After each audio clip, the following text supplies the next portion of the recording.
Meanwhile, here's another one. Slovak Prime Minister Robert Fico, he's being brutally honest in his calls for talks to finally end the fighting. He says, quote, it's time to end the, you're going to love this, the lining of the pockets of arms dealers in the Ukraine war. To veľmi otvorene. Ani problém s ukrajinským tranzitom ruskej ropy nemôže zmeniť náš postoj k vojne na Ukrajine. Tu je treba ukončiť okamžitým prímerím a nie ju umelo predĺžovať s nereálnym cieľom dostať Rusko na kolená a s reálnym cieľom napchať ešte viac vrecká zbrojárom. I got to tell you, man after my own heart. I love it when people tell it like it is. But here's what we need to consider at this point, right? Is this a sign of some kind of rapprochement, you know, between Russia and the West? If there are calls for peace talks from NATO country leaders, as we've just seen, and two sides can agree between the United States and Russia, Washington and Moscow for some kind of prisoner swap, can they go further? Can they take the next step? Can they sit down and talk and meet and try to come to some substantive decision or agreement on the conflict between Russia and Ukraine? Manila, to you, are we being overly hopeful here? Or do you see some signs that some people might take that could mean that there's some kind of arrangement that might be possible in the future? Well, Rick, I think we should all continue to be hopeful for a future with peace involved. But to me, the way I'm reading this, all signs on the ground point to no. First of all, that soundbite with Joe Biden at the end of that press conference regarding the large-scale prisoner swap, the largest since the fall of the Soviet Union, by the way. The families of the Americans were also present at his side. At the end of that presser, as he walked away, a reporter shouted out to him and asked if he has spoken to the Russian president, Vladimir Putin, or will he speak with Vladimir Putin? And he returned to the podium and just said no and walked away. Now, as far as the prisoner swap itself, Rick, I've got a much more cynical take on this than you do. If we look back to just earlier this year, January of this year, detained American journalist and independent filmmaker, YouTuber Gonzalo Lira died in a Ukrainian cell, all by himself, dying slowly for months. President Biden nor anybody in his administration said a single word about Gonzalo Lira, who was a born and raised American citizen, born in Burbank, California, raised out there. So that is also Adam Schiff's district, by the way. Adam Schiff, of course, one of the chief Russiagate propagators. None of these people, not Schiff, not Biden, nobody said anything about any sort of prisoner swap or trying to bring Gonzalo Lira home, right? There wouldn't have had to be any trade for Gonzalo because of how much the Americans have provided to Ukraine. He could have picked up the phone and said, give me my guy back. But that didn't happen. So when I look at this prisoner swap, I think this was obviously, we know it's months in the making, this sort of stuff, especially between 6 or 7 different intermediary countries and other directly involved countries such as Germany. This stuff takes months. You're assuming. But here's the thing, right? But that thing with Lira you just said, you're assuming that countries, no less the United States, could give a crap about any individual citizen's life. And just to be honest, I mean, point. You know, note to Manila, countries don't care about individual people. That is my point. That is my whole point. My whole point is he could have done this, and this prisoner swap was disingenuous in the fact that I think President Biden thought he was going to be taking a victory lap to boost his numbers because he wasn't expecting to get pushed out of the race. So I think they were saving this large-scale swap as a victory lap. And because it wasn't, you know, it didn't pan out that way for Joe Biden, they had to move forward with it because so many countries were involved. This is completely disingenuous because the whole point that I brought up Gonzalo Lira is to show that countries don't care about individuals. Everybody is some sort of bargaining chip, period. But you know, obviously, I look at the glass as half full, and you see it as half empty. You, my dear, are a cynic, as accused, which makes you a good journalist, by the way. Let's move to the Olympics. The French Olympics shocks the world again, allowing 2 biological men to compete against women boxers, and the outcry is global. Just think about this for a minute. They're saying two guys who are biological men can beat the crap out of some woman on live television. Olympic chiefs have sparked outrage by allowing Lin Yu-ting of Taiwan and Imaine Khalif of Algeria, who were both thrown out of last year's World Championships after being deemed biological males, to enter the women's boxing category in Paris. We've got video. Let's put it on. There it is. All right, so that's Khalif right there in the blue, all right? He's wearing the blue. That's him in a previous flight. He's beating the crap out of this female Mexican boxer who's a highly regarded medal winner up to there. By the way, the female boxer is wearing the dress, in case you didn't know or notice. She said after the fight that she's never, ever been hit so hard. She's still talking about it. I don't know, Manila. How crazy is this? This whole French Olympics has been like one far-left messaging expedition, it seems like to me. Yeah, it is. It was definitely a cringy thing to watch, Rick. When you have, we haven't seen the Taiwanese boxer yet, but the Khalif boxer. I don't know whether or not to to address Khalif as a male or female, because the boxer has not identified as trans and has not said one thing or the other than saying that this was a conspiracy to keep Algeria out of winning the gold medal, but did not support the reasoning as to why. So it's a little bit cringy when you view what the International Boxing Association, the organizer of the World Championship, said very recently about why Khalif was barred from the games. It was because they did chromosomal tests on the boxers for at least that particular league. If it talks like a duck and walks like a duck, it's a duck, Manila. Oh my goodness! Khalif tested with XY chromosome, and females generally have the double X chromosome. And so Khalif is over there beating up on the Italian boxer, and it was just hard to watch. It was a very cringy moment. If you quack, you're a duck. All right, you're not a bear, you're not a horse, you're a duck. Know. And if you are biologically a male, then you are a male. And that's, I'm sorry. But here's call me crazy. Maybe I'm absolutely nuts. You're so old school. Yeah, what a crazy concept that is. When a man is biologically a man and he goes into a ring with a woman, it's a man fighting a woman. Sorry. It's like, Rick, let me add one more layer of politics to this. The IBA is currently chaired by the Russians at this point in time, and the Olympic Committee said, "Oh well, we don't take their judgment for this," and that, because Russia is basically effectively banned from the Olympics at this point, so we're not gonna go by the rules of what the IBA says. And then, despite presenting facts such as XX and XY chromosome, there have been scientific studies that show the weakest male punch versus the strongest woman punch is 162% greater. You're right. The weakest guy, a guy that doesn't exercise versus a top female athlete, his punch is 162% more powerful than that of a woman. So go figure. If you look at the theme from the opening ceremony, it's that crazy. There you go. It's that crazy God guy who just made people different. Isn't that nutty that he made women one way and made? I don't know what he was thinking up there when he did that, but I guess we want to say, no, God, you're wrong.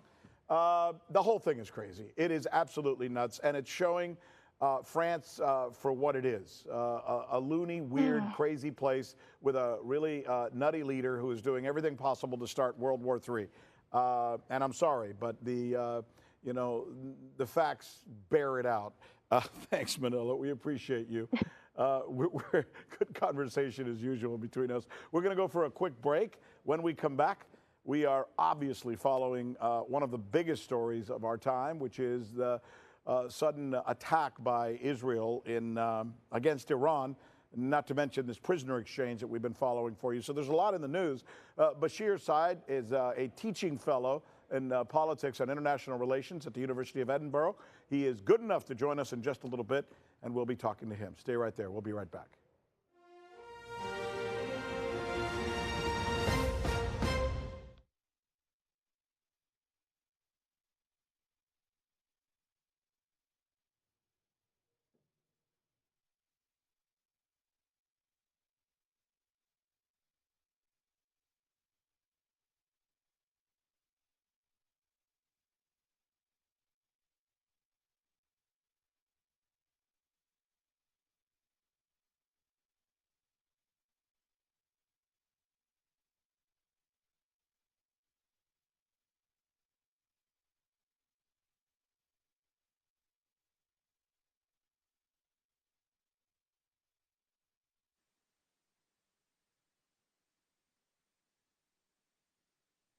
Hold on. Bashir, you there? Hi, Rick. Hey, buddy. How are you? Yes, Good. Good. I'm good. It's not that important, but I don't work at the University of Edinburgh anymore. This was my job like 6 years ago. So I'm a lecturer at the University of Stirling in politics. It's funny when I'm sorry to say my producers put this, but I just looked you up a little while ago, and when we Google your name, there's two intros. One says Sterling and one says Edinburgh, and I guess they just chose the wrong one. Yeah. But yeah, I'll tell you because the intro for my book, when I published my book, I was still in Edinburgh. So on the book I published has my bio as working in the University of Edinburgh, and that was 6 years ago. So That's why I should tell the publisher to change it. Are we pitching your book? Give me the name of your book. Yeah, so my book is called Hezbollah and the Politics of Remembrance. Oh yes, I saw it when I was just reading. Yes, Hezbollah and the Politics of Remembrance. Thank you. Let me pitch it for you. Thank you very much. Of course. And I'm a lecturer at the University of Stirling in politics. Okay. If you want to let me know what you want to discuss like this, I can. I mean, we were just going to talk about the assassinations, and yeah, let's just talk about everything. Don't worry about it. Yeah, I don't come with prepared questions. I just have conversations with people. Oh, okay. Nobody writes my questions for me. That would be CNN or NBC or Fox. Okay. All right, let's do it.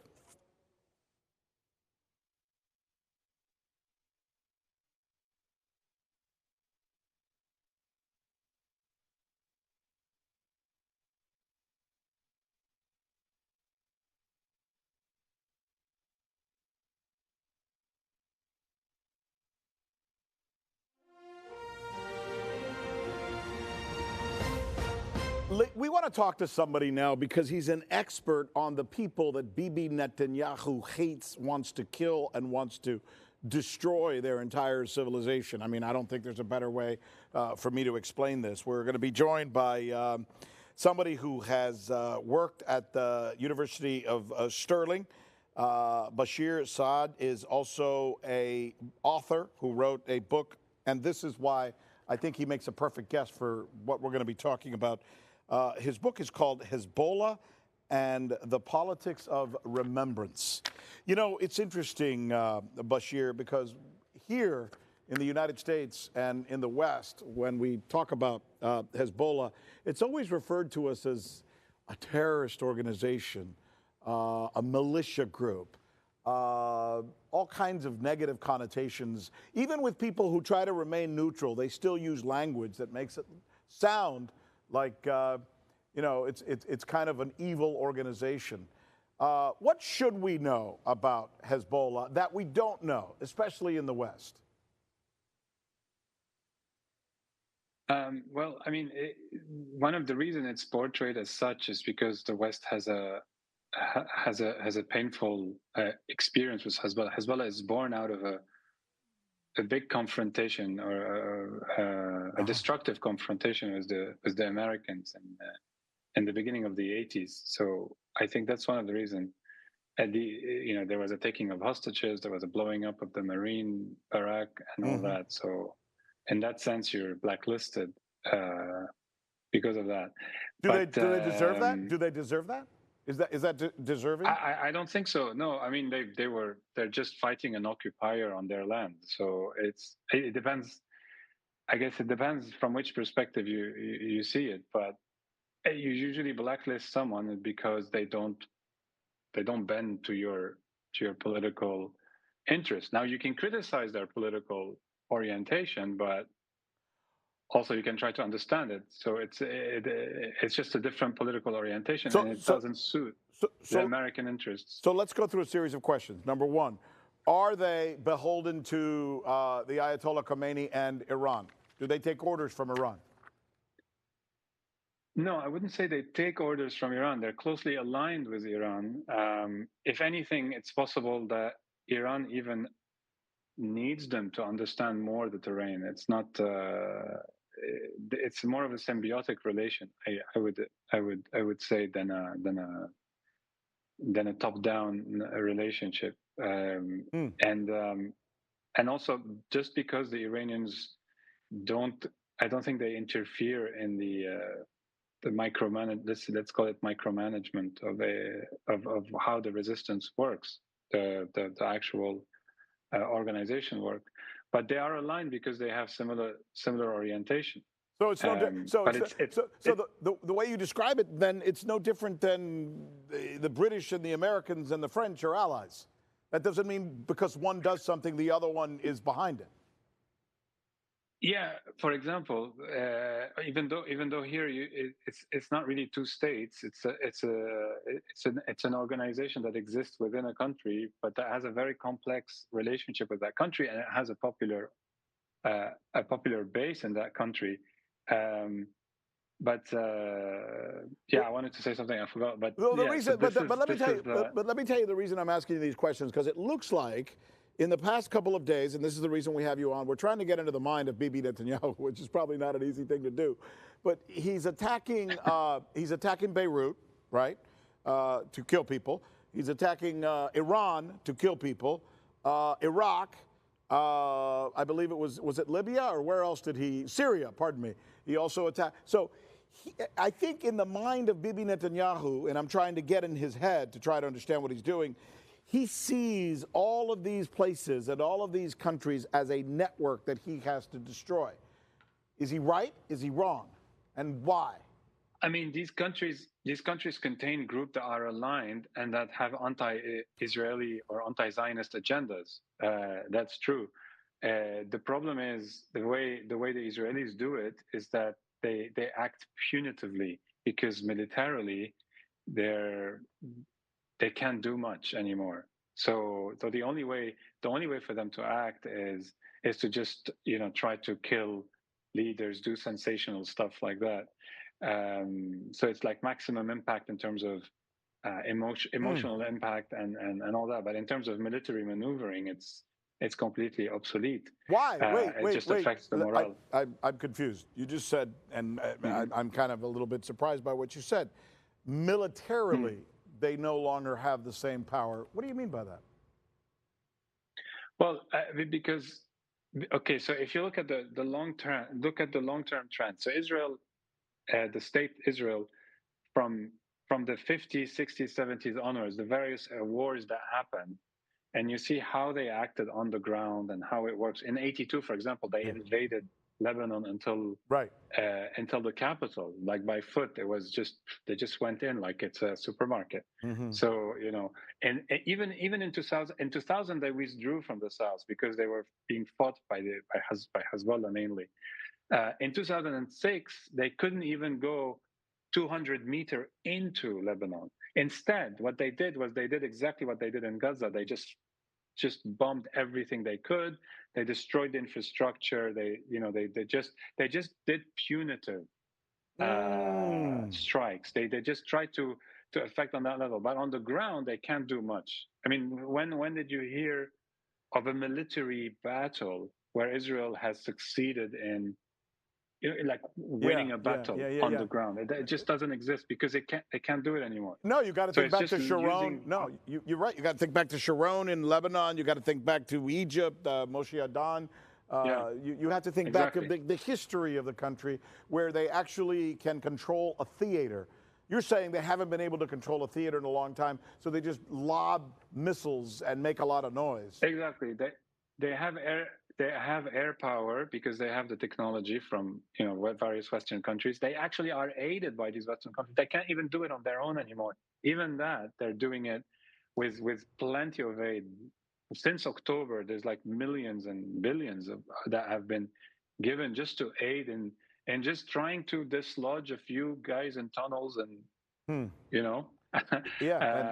and some people at their northern border. Instead, I mean, and meanwhile, Hezbollah is acting militarily, strategically. They're destroying bases, surveillance technology. They're hitting basically at the military level.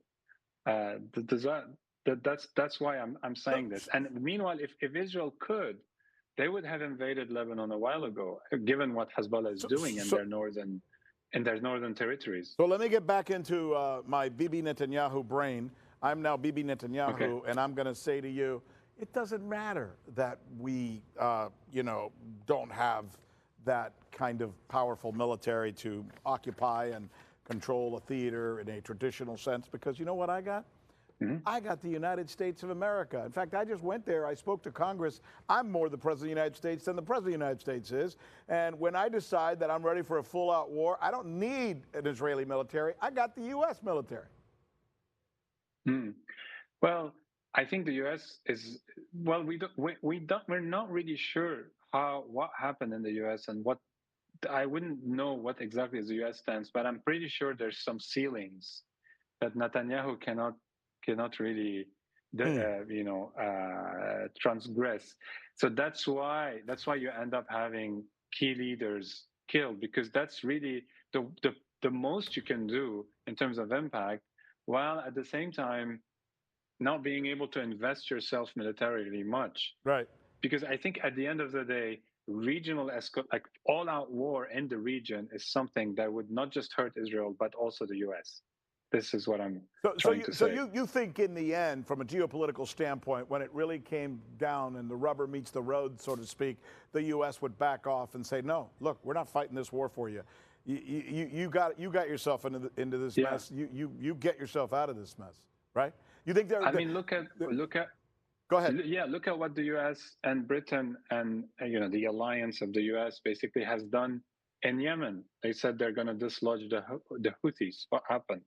They did a few theatrical strikes, and then that's it. Does it bother you, though? I mean, I don't have to give you the names. You know them, right? All the people who run the State Department, a lot of the people who run, national security for the United States. I mean, they're Zionists. A lot of them are just Zionists. I mean, sometimes I look at these guys and I read their record, and they sound more beholden to Israel than they do to my country. What do you think of that? I mean, obviously, this is deplorable. It's a very sad state of affairs that I'm born in. I'm born into this life, seeing this since. I mean, my parents told me the same. My grandparents. It's the story of our region. There's always been a pro-Israeli, a blatantly pro-Israeli camp in the West, and specifically in the U.S. And the U.S. really led that torch after '67.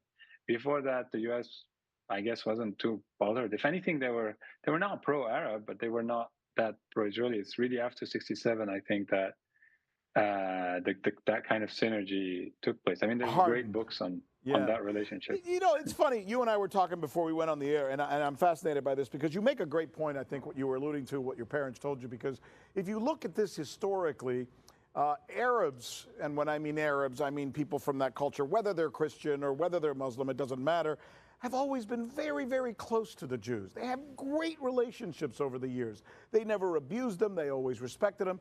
The people the Jews are now, or the Jewish state, I should say, Israel is now very aligned with, are the people who've treated them horribly over the years.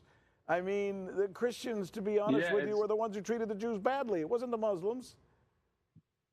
It's one of the saddest story of modern times. The huge propaganda that the Zionist lobby has, unleashed to say that the Jews were persecuted everywhere, especially in the Arab world, and that they should go to this place called Israel.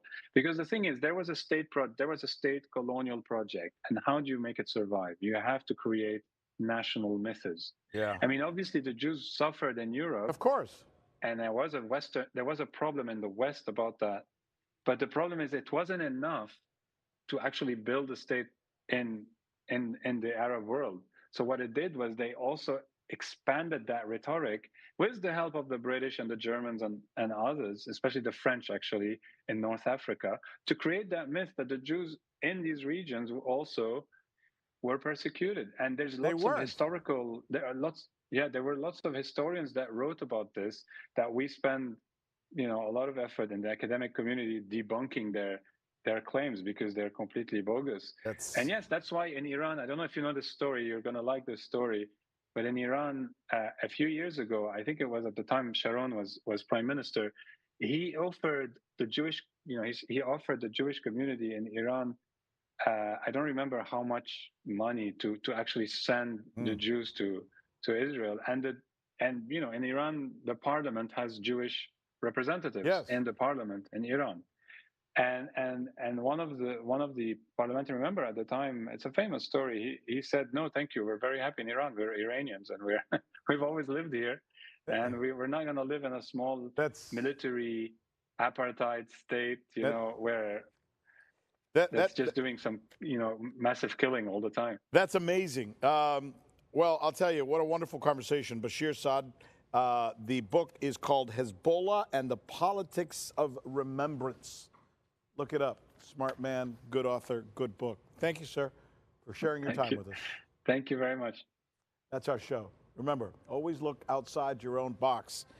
That's if you're looking for truth, that is, because truths, they don't live in boxes. I'm Rick Sanchez, and we'll be looking for you next time.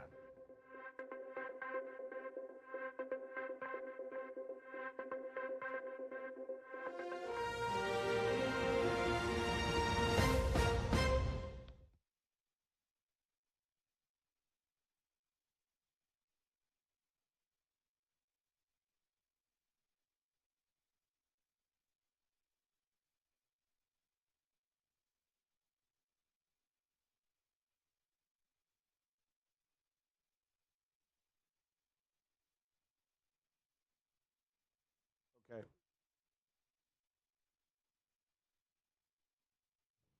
Yeah, we got to get this stuff right, though, man. We got to start checking on this stuff. I don't have confidence.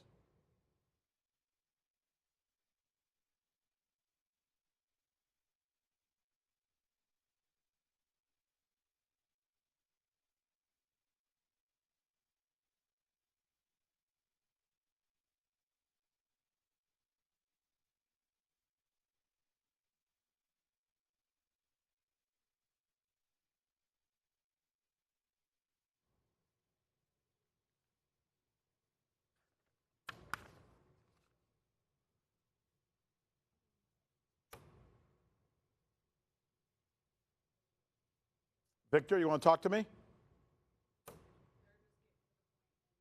Yeah, let's just do this, okay? Let's not overthink it. It's just you ready? 3, 2, and 1. By the way, when we come back, we're going to be talking about a subject that's very important right now, especially given the. What are we doing? You want me to just do a tease? Okay. 3, 2, and 1. So when we come back, we're going to start focusing on the story that the whole world seems to be talking about as well, and that is this spree of assassinations on the part of Israel, with particular interest on what's going on with Iran and Hezbollah. We're going to talk to an author who has written specifically on this topic. His name is Bashir Saad, and he's going to be good enough to join us. Stay right there. We'll be right back.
don't have to take it all the way down, just clear a little room.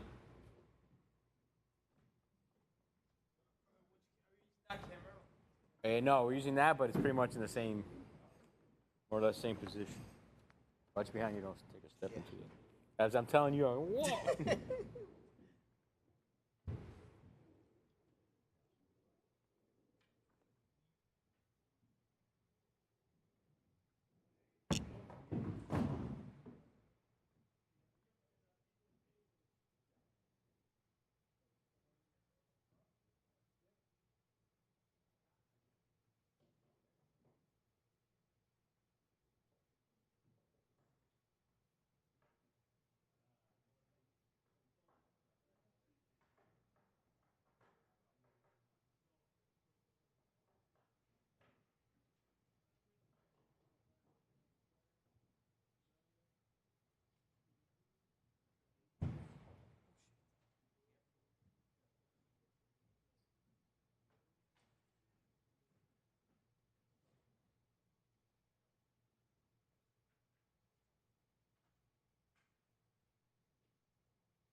Check it like panqueque. 1, 2.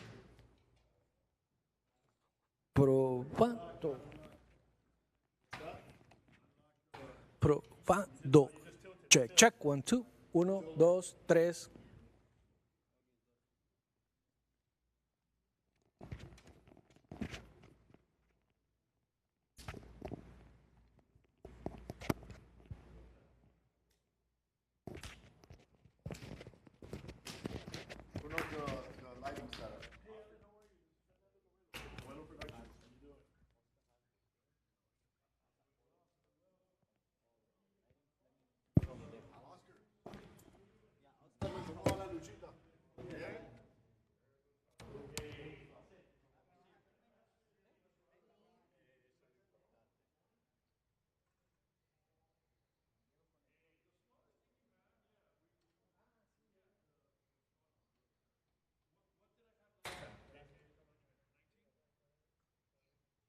Sí, ese mismo.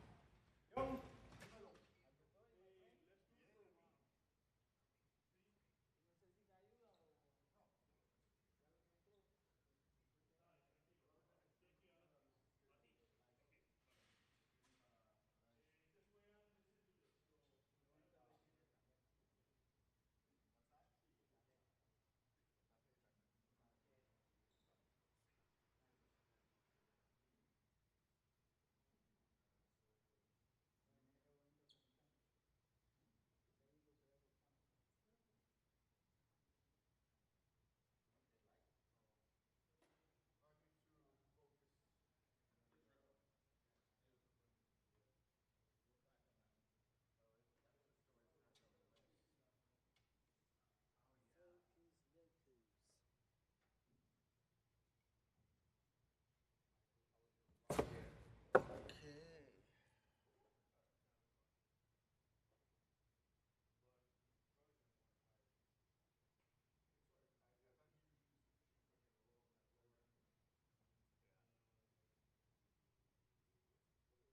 Oh, gotcha. I didn't know he was on.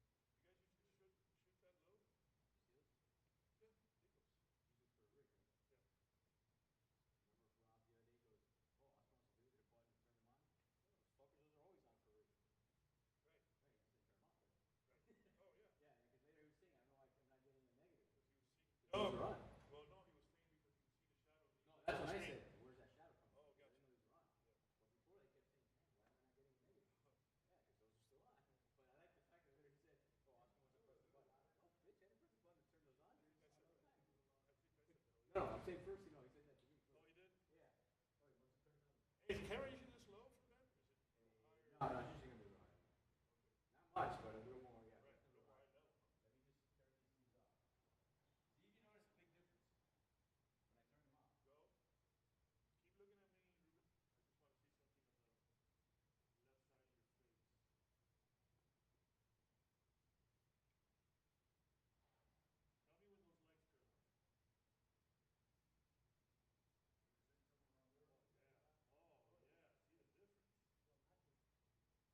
See the difference. Yeah. Big time. Oh my God. Yeah, I'm gonna go and turn it on.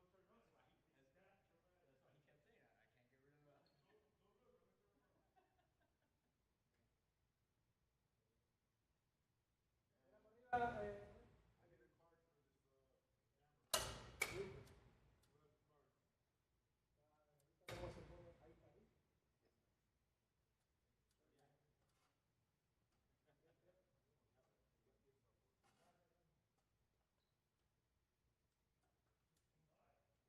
rid of the. So look, I'm gonna turn it on. I need a card for this camera. Who has the card? Check a leg panqueque right there. Boom, boom, boom, boom. Check, check.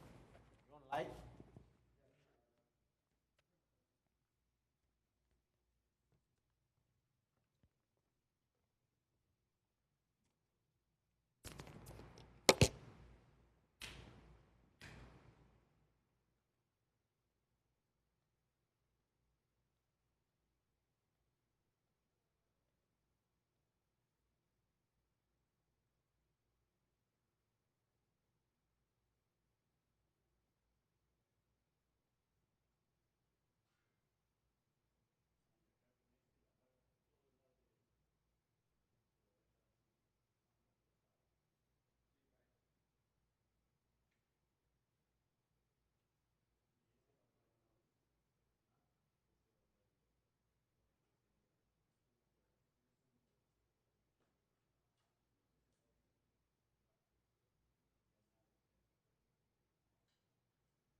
Got it? Check. 1, 2. Mic check. 1, 2, 3, 4, 5, 6, 7, 8, 9, 10.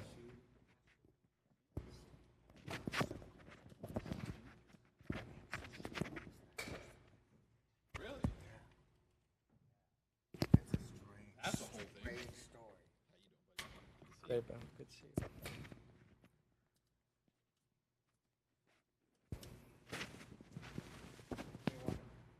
Ben, so when the car is full, it's The headlights are all the way full. Yeah. So every 5% is a